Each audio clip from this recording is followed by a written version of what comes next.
Good morning, good evening, good afternoon for some of you, depending on where you are in the world. But regardless of where you are, one thing remains the same. It's me, your old pal, Mistopher Christopher. Now, you may remember me from such things as the Mistopher Christopher show that used to come to you every week. And well, you know what? It's been a while. I wanted to talk about that. I took 6 weeks off from pretty well everything that I was doing. I was so busy in 2021 and got to the end of the year and got to Christmas, and I was beyond exhausted. And I started feeling like everything that I was doing, everything that I was creating wasn't really a choice. It was like rushing to the next thing, to the next thing, to the next thing. And it stopped being fun for me. So I gave myself a break and said, wait a minute. What if we spaced some things out? What if we gave every creation a little bit of room to breathe and didn't look at our calendar and just try and fill every empty moment as though that was having a big life and that's what creation required?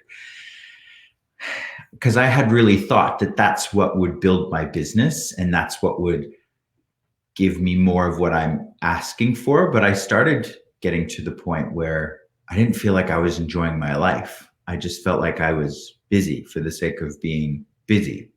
So we started 2022. Let's be honest, it's nearly Christmas. Not really, but it's February. And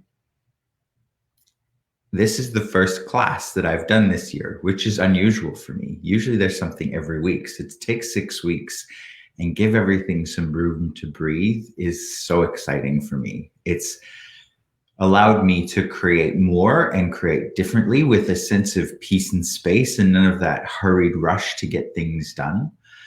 So I'm excited about that. And I'd love for all of you out there with your lives to have a look at that. Is what you're choosing and what you're creating actually really working for you? Or are you working for something else? Are you working against yourself in some cases? What's actually in your life that's a joy and a gift and inspiring you, and what is just filling up your time? So, just something to think about. I'm excited. I'm starting the first class of the year here in 45 minutes at 9 a.m. I'm going to put in the comment section here of this post the link if you want to find out more, but it's called The Maverick's Guide to Making Things Work. Now, there was some inspiration for this class that I'd love to talk to you guys about. I was having a conversation with my dear friend, Mr. Gary Douglas, who is the founder of Access Consciousness, which is the licensing program and the modality that I work with in the classes that I create. And he said, you know who you're like? He said, you're like the raccoon on that movie, The Guardians of the Galaxy. And I was like, what? What do you mean? The rude, scrappy little raccoon? And he said, yeah. And I was a bit annoyed with him, but I asked him why. He says, because that guy can take seemingly disparate parts from a totally chaotic mess and create something. And this is what this class is going to be all about.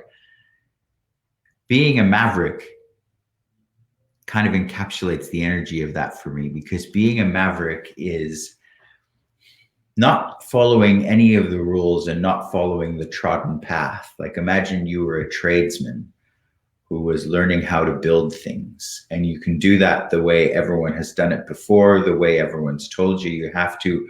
Or what if you looked at it from a totally new perspective with a totally new point of view? And what would that create? What I would like to invite everybody to is the innovation and creativity that opens you up to. See, when you don't have a preconceived notion about how things are supposed to be done, you get to see them from a totally different light.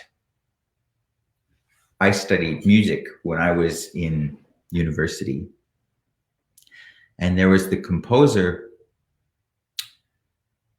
John Cage. Now, John Cage was a 20th century composer who was a bit of a rebel and a bit of a bad boy and shook things up. He was the one who wrote a piece for the piano where the pianist walks out on stage, sits down at the piano, opens the lid of the piano, and plays nothing for 2 minutes and 45 seconds or however long the piece is. And when he first did this, everyone was so shocked. And his point was the music was the sound of the audience and the building tension of the rustles and the whispers, and everyone curious about what's going on. So he got a lot of attention and made a lot of change in the world of music by getting people to look at what is music. And I'll never forget a quote that I read in a book about him, where he was at a symposium of composers in Paris, and they said to him, "Oh, it must be so difficult for you creating music away from the traditional centers of composition, the rich history that has come before you of all that has been created with music."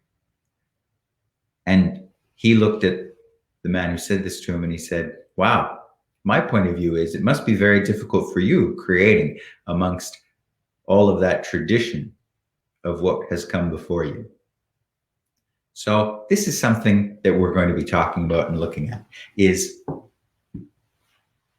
what if things never had to look the way you think they do? And what if creating your way wasn't wrong and you're actually a whole lot more creative and capable than you think? Just something to think about.